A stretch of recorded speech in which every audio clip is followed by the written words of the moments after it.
Azathoth. Azathoth isn't malevolent or benevolent, he's unaware. At the center of all creation, this blind, bubbling mass dreams reality into existence, while flutists play an endless tune to keep him asleep. Because if he wakes, everything ends. No drama, no fire, just unmaking. What makes Azathoth terrifying isn't power, it's indifference. He doesn't rule the universe, he is the universe, unconsciously maintaining it. In Lovecraft's mythos, even gods like Nyarlathotep are merely his servants. He has no purpose, no voice, no reason. And that's exactly why he's so unsettling. You can't fight him, reason with him, or understand him. You exist because he's not paying attention. Azathoth is chaos incarnate, pure, thoughtless force. The scariest part? He's not evil, he's just there. And we're all one disrupted dream away from vanishing like we never mattered. The one above all. The one above all is Marvel's ultimate top shelf. Above Celestials, beyond the living tribunal, and untouchable even by multiverse-destroying threats. He doesn't just wield power, he is power, will, and creation rolled into one. When characters like Thanos or Galactus seem massive, he's the one they pray to or fear when nothing else remains. He appears rarely, usually as a humble man or even Jack Kirby himself, but when he does, it's to remind the reader, this is the true God of Marvel. Omnipotent, omniscient, omnipresent. Nothing happens without him knowing, and no one can oppose him, but he isn't some wrathful force. The one above all is often depicted with compassion, serving as a cosmic balance to the chaos in Marvel's multiverse. He's not just a god, he's the author. When he shows up, it's not about battles. It's about reminding everyone who holds the pen. The presence. In the DC universe, gods are everywhere. New gods, old gods, magic,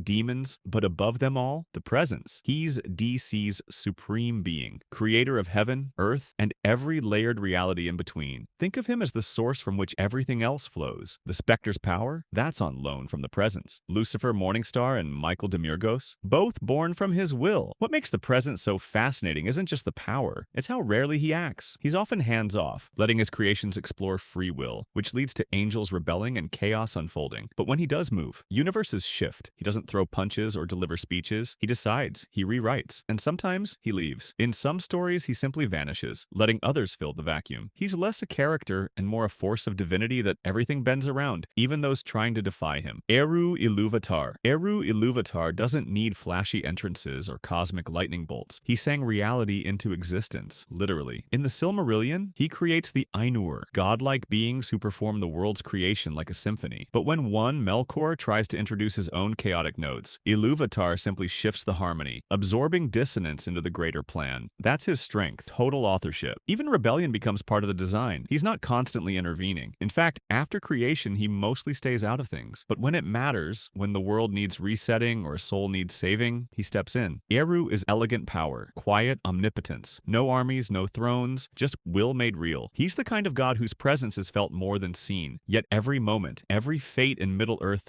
traces back to his music. He doesn't need to shout. His silence shapes everything. Lord English. Lord English isn't bound by time. He breaks it, tears it, wears it like a coat. This skeletal, lime-green demon god from Homestuck doesn't just kill people, he kills timelines. Whole universes crumble as a side effect of his arrival. He's violent, crude, and unpredictable, but underneath that chaos is a being carefully crafted to exist outside the narrative's rules. He wasn't born evil, he was built to become it. English manipulates causality like a toy, leaving paradoxes and contradictions in his wake. What makes him terrifying isn't raw strength, though he has that too. It's that once he enters a story, it stops making sense. Rules die, logic fails. He's not chaos for chaos's sake. He's entropy given a face. Characters flee through time to avoid him, but it never works. Eventually he shows up, smiling wide, ready to end things just because he can. Chaos. Chaos isn't just a boss fight, it's the concept of destruction made sentient. In the Final Fantasy mythos, especially in Dissidia, chaos represents entropy. He stands opposed to Cosmos, the goddess of order. Their conflict isn't good versus evil, it's balance versus collapse. He doesn't care about conquest, he simply is, and his very presence undoes stability. Time fractures around him. Heroes and villains alike are pulled into endless cycles of war because chaos and cosmos are locked in an eternal game. He's godlike, yes, but not divine in the moral sense. He's what happens when the universe gives in to ruin. In some incarnations, chaos is a human who evolved into godhood through despair. In others, he's a primordial force. Either way, he's less a character and more an inevitability. When everything falls apart, that's chaos walking in the door. The Architect. The Elder Scrolls doesn't have one clear god. It has a whole metaphysical mess. But at the heart of it all, Lorcan, Inu, and Padme, the conflicting forces behind creation. Lorcan is often blamed for the mortal world, tricking other deities into building it. Some call him a liar, others a martyr. Anu and Padome represent stasis and change, order and chaos. Their clash births time, space, and reality itself. Together they form the architect, not as a single being, but as a divine blueprint composed of opposing ideas. Creation in this world is betrayal, sacrifice, paradox. Gods die to become planets. Mortals are illusions with fragments of divinity. You don't worship them, you interpret them. The architect isn't one god, it's the total sum of what had to happen for reality to exist. In Tamriel, godhood isn't granted. It's torn from the fabric of the myth itself. Featherine Augustus Aurora. Featherine doesn't just exist in her universe, she writes it, literally. In Umineko, when they cry, she's a meta being who views reality as a narrative she edits at will. Change the font, the world changes. Rewrite a scene, the past alters. She sits at the top of the fictional food chain, wielding omniscience and omnipotence like a bored novelist flipping through drafts. Her memory functions as a library of multiverses. Her power is so vast, even other gods in her story avoid confronting her directly. She doesn't rage or threaten, she gently adjusts. Reality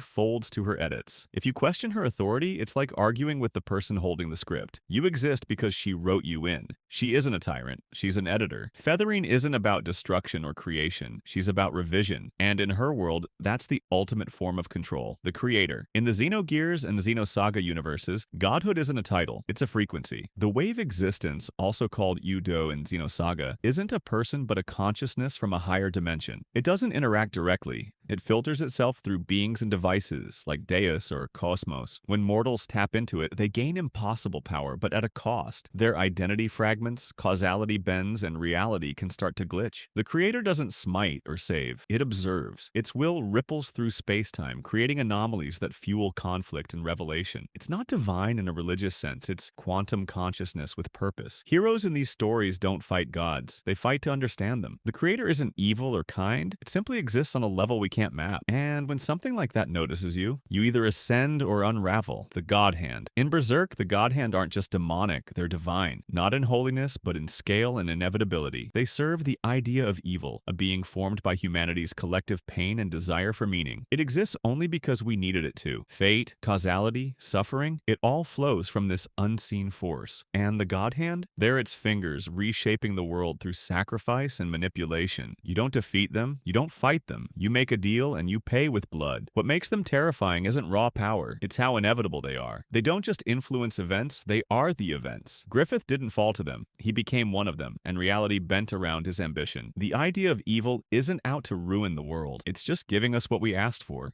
deep down, and that's what makes it truly horrifying. The story doesn't end here. Subscribe to witness the rise of more darkness.